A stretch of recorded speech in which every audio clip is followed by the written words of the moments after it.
hello everyone मैं आज আপোনালোকৰ বাবে লৈ আহিছো এটা পাৰ মাংস ৰেচিপি যেটো মই একেবাৰে কম মছলাৰে তৈয়াৰ কৰিছো গতিকে ভিডিওটো আৰম্ভ কৰো বলক মাংসটো বনাবৰ বাবে এটা ডাঙৰ সাইজৰ আলু সৰু-সৰুকৈ কাটি লৈছো আৰু দুটা ডাঙৰ সাইজৰ পিয়াজো সৰু-সৰুকৈ কাটি ললো আৰু লৈছো কেটামান জলকীয়া জালুকৰ গুৰি আৰু আদা নহৰুৰ পেষ্ট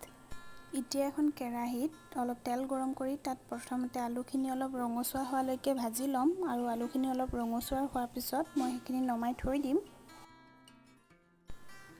আলুখিনি কাঢ়ি লোৱাৰ পিছত সেই কেৰাহীখনতে কাটি থোৱাৰ পৰা আধা পিয়াজ দি দিম আৰু জলকীয়া গিটা দি ভালদৰে ভাজি লম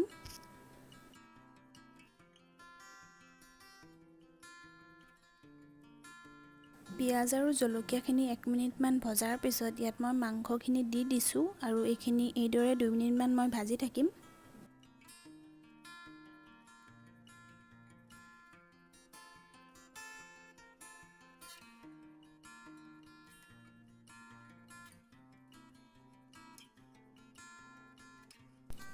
মাংসখিনি 2 মিনিট মান ভজাৰ পিছত মই ইয়াত হালধি দি দিছো হালধি দিয়াৰ পিছত মই এবাৰ ভালদৰে লৰাই এখন ঢাকন দি দিম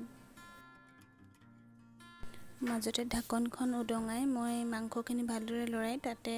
যোনখিনি জালুকৰ গুৰি আছে হেখিনি মিক্স কৰি দিম আৰু আদা নহৰু পেষ্টখিনিও মিক্স কৰি দিম আদা নহৰু পেষ্টখিনি আৰু জালুকৰ গুৰিখিনি দিয়াৰ পিছত মই ভালদৰে লৰাই দিম আদা নহৰু আৰু জালুকৰ গুৰিখিনি ভালদৰে মাংসত মিক্স হোৱাৰ পিছত মই আগতে কাটি থোৱা পিয়াজ অলপ মিক্স কৰি দিছো এই পিয়াজখিনি এনেদৰে দি চাব তেতিয়া মাংসটো বহুত টেষ্ট হয় খাবলে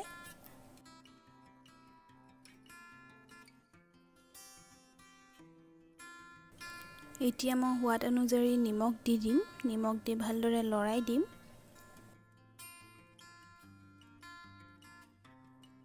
মাংসখিনি যিমান পাৰে ঢাকন দি দিয়ে সিজাবলৈ চেষ্টা কৰিব সোনকালে পানী দি নিদিব নহলে মাংসটো খাবলৈ বেয়া হৈ যায়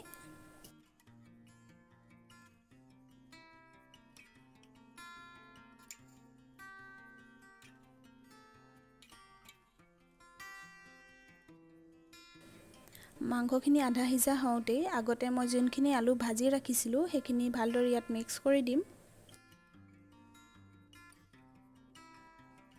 আলুখিনি ভালদৰে মাংসখিনি মিক্স কৰাৰ পিছত প্ৰয়োজন অনুসৰি মই পানী দি দিছো মাংসখিনিত বেছি পানী দি নিদিব নহলে খাবলৈ বেয়া হৈ যাব মাংসখিনিত পানী মিক্স কৰাৰ পিছত 5-6 মিনিটৰ বাবে ভালদৰে ঢাকন এখন দি সিজিবলৈ দিব তাৰ পিছত আমাৰ মাংস ৰেডি হৈ যাব